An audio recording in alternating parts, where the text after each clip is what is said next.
What is therapeutic community? Family. So can you explain the process? And the client is warmly welcomed. How do you make sure that parents or carers or family members are involved in this process? If all three stones comes together, only then the pot will be secure. So the underlying issue is actually not addiction. They will relapse. Relapse happens in recovery. Owners of the magnet group. Nobody is lost here. Music, drama. How important it is to integrate that. And we give that little few days, couple of weeks for the sick period to go. That is sufficient, and that person can go back to the society and perform their fullest.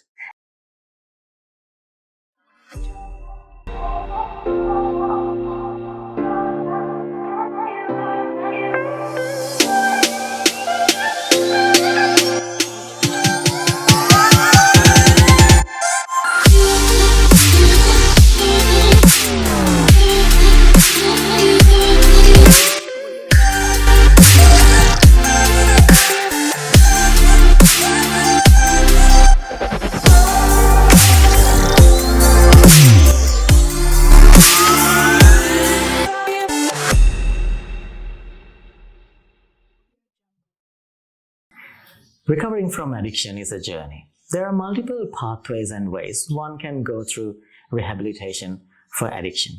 And therapeutic community takes an important pathway. Thilina, what is therapeutic community? So basically, in a very short term, therapeutic community is a family that helps each other to overcome their addiction. Okay, so the family are full of addicts. It's like a house full of addicts, but they are being in an environment controlled and using therapy methods which are scientifically proven, and they are making themselves aware of their wrongdoings, and they are trying to make their behavior change. Okay? So basically, even from the name, therapeutic community, so they support each other's recovery. So if, for example, if we both are addicts, okay, I support for your recovery and you support for mine. And I show your wrongs and you show mine.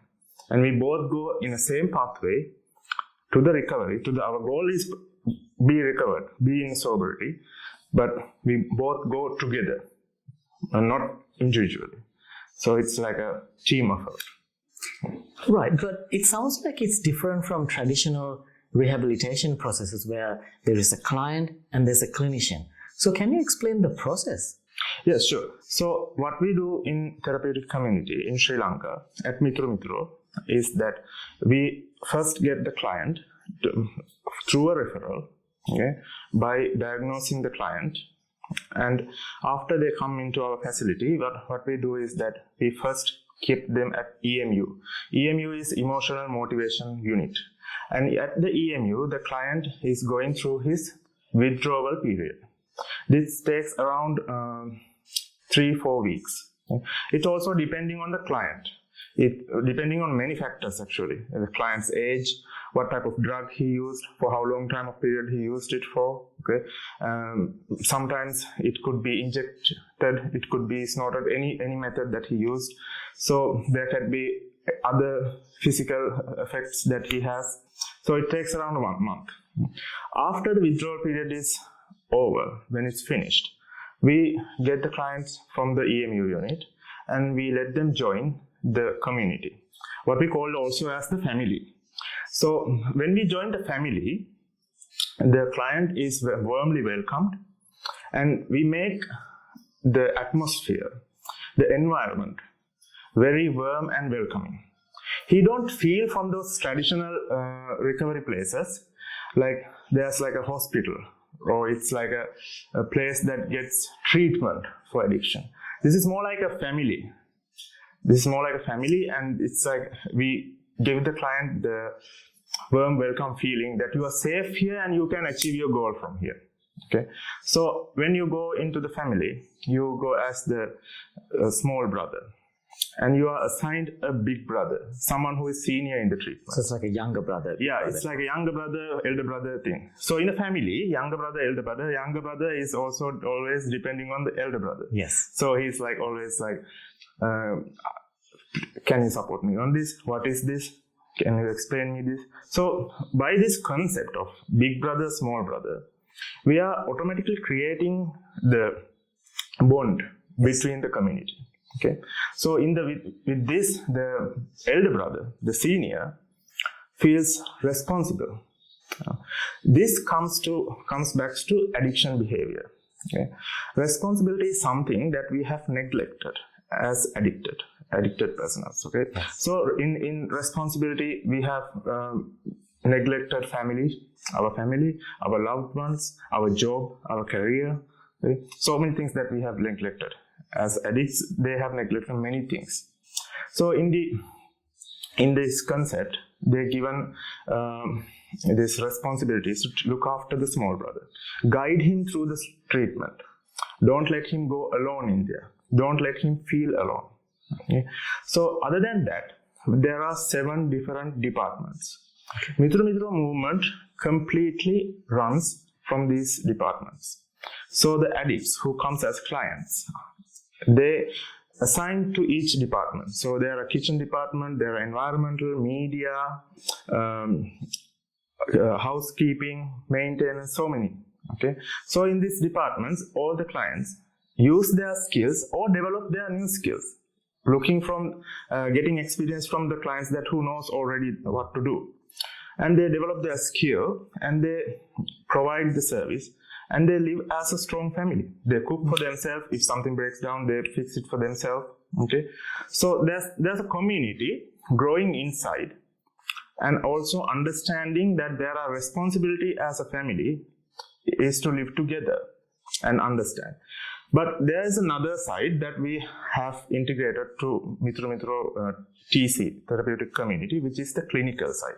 This is the most important part of the treatment. Because in the clinical side, what we do is that we provide the client with clinical support that he needs. We provide him counseling, we provide him aftercare, and we also provide the family counseling. Okay, family integrating systems such as family reconciliation, things like that. So the clinical team always looks after the client's clinical needs, while the treatment team looks after the client's treatment. What we do in TC, in Mithuru Mithuro, is that we change the behavior of the client. We focus on behavior a lot, because we believe that addiction has a long history on different behavior traits. Yes. When he was younger. Okay, so what maybe the client has gone to, we have done some research on this as well. Many of the clients gets addicted to drugs because of wrong peers. Yes. They have wrong friends, bad friends, what we call like bad friends not with good benefits. Okay? Yes. So this is research proven.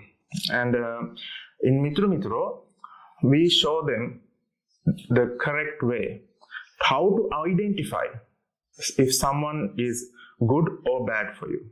Okay? How to be a person in a community as a leader.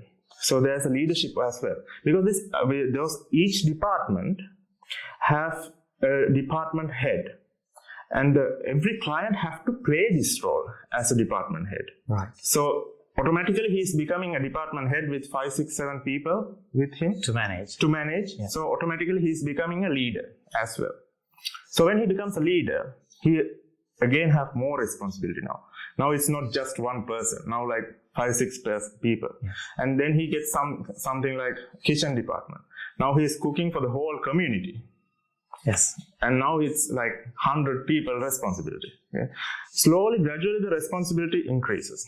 So when the responsibility is increasing, he automatically becomes aware that his behavior needs to change.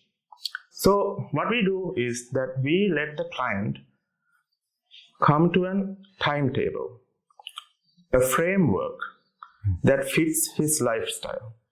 Okay? When he comes to that framework, it automatically changes his bad behavior. You know, as addicts, what they do is that they don't have a timetable for their day. They wake up when they need the drug.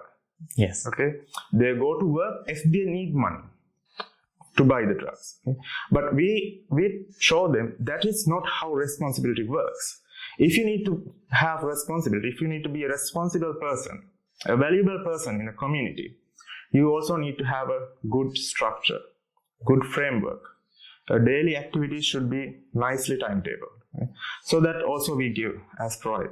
And other than that, in clinically, we also look after their clinical disorders. If they have any other clinical disorders, we use different techniques for that, and we also have different tools and methods to identify the client's needs. And if the client has been recognized as someone who needs to have someone who has a mental health disorder, we also have a separate facility in Piliyandala, which is significantly with doctors, and it's for mental health reasons. Yeah. Because we know that in addiction, some types of addiction, especially cannabis-induced psychosis, we need medication for those kind of clients. Yes. So we can't keep that kind of client together with the same family. Yeah. So we have a separate place for that. Okay. So our service has been broadly gone far from each client's need. So afterwards, after the client complete the treatment, so our treatment is 12 months. Okay. Each step divided into 12. And each step has a different significant role that the client has to play. So after end of the treatment, he's been reintegrated to the society. But before that, there's family reconciliation. Okay, we connect him with the family. We look if he needs any other support afterwards. We have aftercare group called Magnet Team. And we add every client that graduates our treatment program, we add it to that group, and we provide aftercare free of charge. Okay, we look after them. If they ever needs any support, if they ever needs to come back to the treatment, if they ever needs to consult a counselor for some reason, all of it free of charge we provide after the treatment. Okay, so other than that, as extras, we have a vision now in 2023. We are having a new vision for our community here, that we would like to make our facility more educational. Okay. Because our client spends 1 year with us. That's a long time. Okay, that's a long time. And if you're spending 1 year in a rehabilitation center, okay, and you go back to the society. In Sri Lanka, you can't say that you spent 1 year in rehabilitation, and you will be judged instantly. Exactly. Okay? Yes. So what we do here is that we provide education also, same time parallelly to the treatment. So that means regardless whether they come skilled or unskilled, exactly, they get to spend that time developing some sort of skill during that 12 months. Yes. For example, let's say one client comes, he only have done O-levels, okay, and he's willing to do A-levels with us, okay, in the duration time. Yeah. We provide him the necessary needs, the teachers, the other all the classes that needs, while he stays on the facility. While he's going through residential treatment. Okay. We provide the teachers, and we have other organizations that support us for those kind of resources, and we provide education in that way. So the client, in the end, after end of the treatment, he is not only rehabilitated, and he not only changed his life from drugs, he also goes out with a certificate saying that he passed his A-levels. So he can use it as a job opportunity or anything he likes to do. We are not only operating on those things. We have we give diploma courses, and many universities are working with us now. Yeah. Okay, and they are also sending their own people to train with us. Okay, outside people who are students already. Yes, and also we are providing facilities like music and other services as well, and many clients can come and learn while they are doing the treatment. I think in the end we can make this work. This process sounds very nurturing and very holistic. How do you make sure that parents or carers or family members are involved in this process? Yes, that's a good question, because we have a concept here that if, we can take this like this, okay? If we want to boil a pot of water, okay, we need to put 3 stones. Yes. We can't put 2 stones, the pot will fall down. Okay? Of course, yes. So what we basically do is the same thing, okay? So 1 stone is the family, 1 stone is the society, 1 stone is the client. If all 3 stones comes together, only then the pot will be secure in place. Yes. Okay? So parents' involvement is very, very important. Okay. So from the beginning, from the very beginning, even before the client enters this facility, the first point of contact is a parent, okay, or the guardian. Yeah. Okay. So we ask them what they know about the client from the history. Okay. So we take a history and we take a assessment out of them about the client. Okay. And we have parents support group, okay, and parents meeting, and also individually we are having family reconciliation meetings, okay, which involves qualified counselors, and they talk about certain things that we have far from the addiction. Yeah. Addiction is only one factor. Yes. This is a common thing. Like, we think like everything happened because of addiction, but it's not really. Yes. Something else has happened in the life before addiction. Yeah. Okay. Many of the clients afterwards, like 5-6 months, they say, okay, I get into addiction because of this reason. Yeah. So the underlying issue is actually not addiction. Yeah. The underlying issue is very different from addiction. So what we need to do is that first identify the underlying issue. If that involves the family, yeah, we need to have some kind of solution with the family. Otherwise, I don't think our system will be effective like this. Okay. This has been evidently proven system. The reason why it's so successful, because it takes all 3 aspects and it considers all 3 aspects to recovery. Otherwise, the client will only be recovered from drugs. But when he go back to the society, he's going back to the same problem he came from. There's no change in the society. Of course. Okay. So if then the client is graduating, we also need to know what he's going to do afterwards. We can't just send the client, okay, we finished our job, now you can go home. But if he just go home and sit around, he has too much free time. Yes. He will relapse. He will relapse again. So family is an important part of recovery, and keeping family together while the recovery process goes is an important part, and we play many different roles on that. There's a widely believed concept that relapse happens in recovery. What is your view on that? Yes, actually that's true. We think that relapse happens when we go out of the treatment, when we complete the treatment, when we are in the society. That's when relapse happens.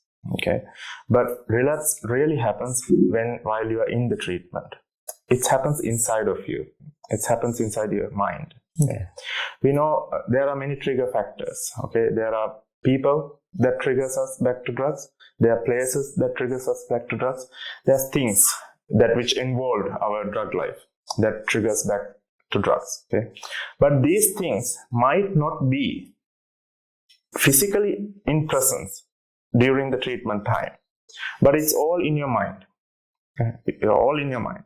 So if you're living that moment, using those triggers in your mind, rememorizing your old memories, times you had with drugs, basically what you're doing is you're relapsing yourself. Okay? Because you are craving that feeling. You keep craving that feeling. You give value to that moment. You give value to that memory, yes, which destroyed your life apparently, but you still give a much big value. So when you go out, automatically that kind of a mindset leads you to relapse. Well, I've seen in research that, as you mentioned, people, places, and things. I've seen in research that friendship, peers, pressure, spending time with peers, these are embedded to relapse. However, in the therapeutic community, we see that we create that sort of peer circle, because it's a community helping to recover the community. So how important it is to unlearn ineffective friendships and learn effective friendship? Yeah, that's a good question. So in TC, we don't say don't have friends.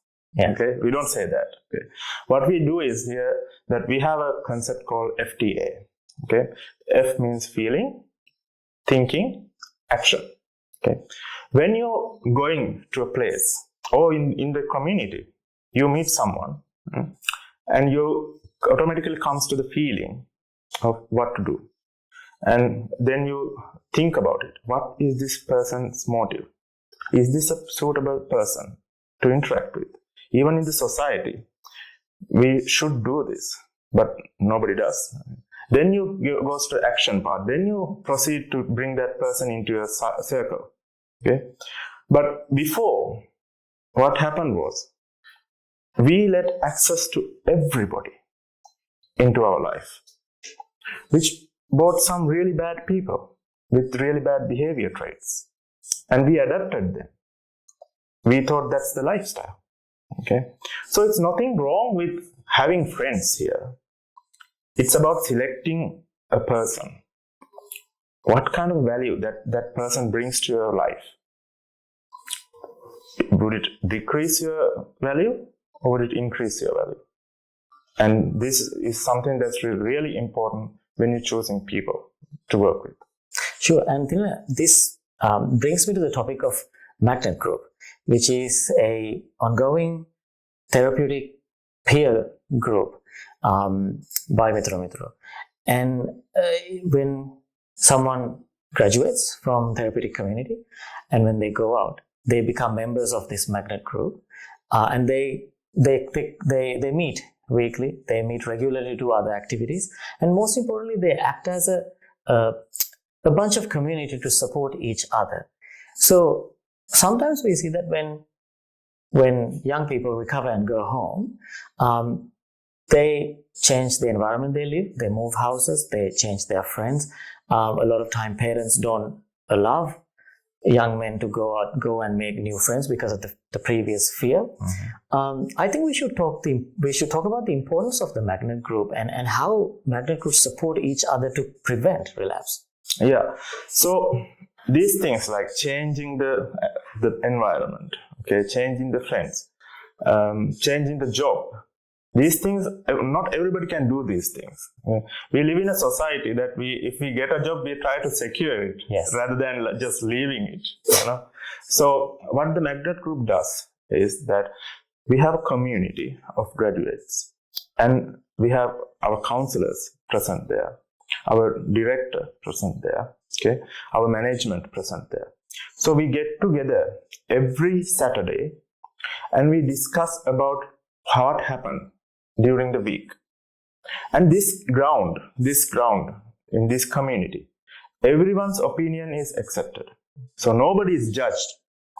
If they say, okay, I relapsed, I slept, I had a lap, I slept, or I relapsed, I had a cigarette, or I had some alcohol. Okay, nobody's going to judge that person. Nobody's going to say, no, you're no longer in our community.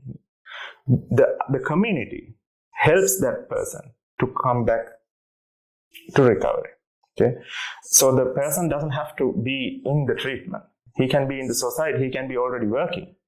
But if he has some kind of a small relapse, the community helps him. Okay, that is why we always emphasize on the importance of joining the magnet group, and it's a very good team in there because there are professionals there. There are not only ex-addicts in there. Yeah. Okay, there are professionals involved there with good qualifications, and the management is also involved. It's not just a bunch of group talking to each other. Okay, they talk about their lifestyle, they talk about their experiences, they plan ahead about what they're going to do. Okay, also they are trying to rejoin with programs that are conducted by the facility, which is like currently they are having international life saving program which provides a certificate, and then the person can work as a life saving coach at any hotel or anywhere the water is involved. Okay, so there are many things that the community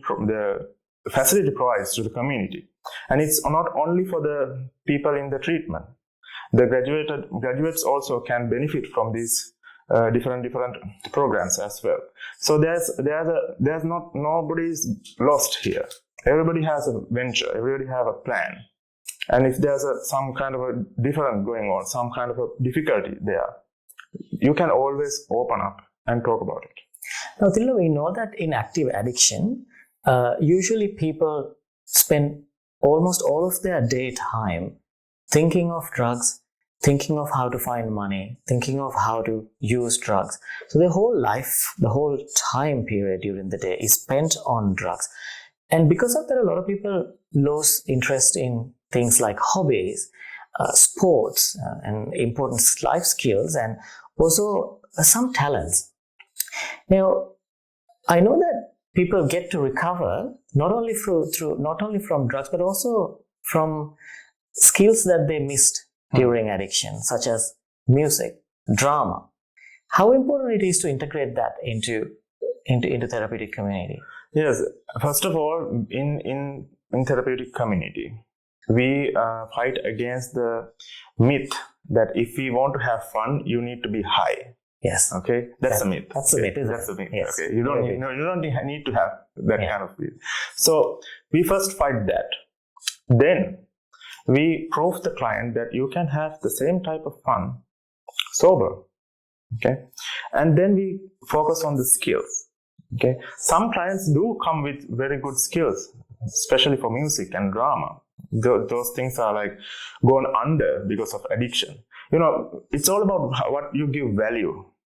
When you are at the peak of addiction, you only give value to the addiction and the drugs. So all the money you make, whatever you do, it's to buy drugs. It's for your next hit.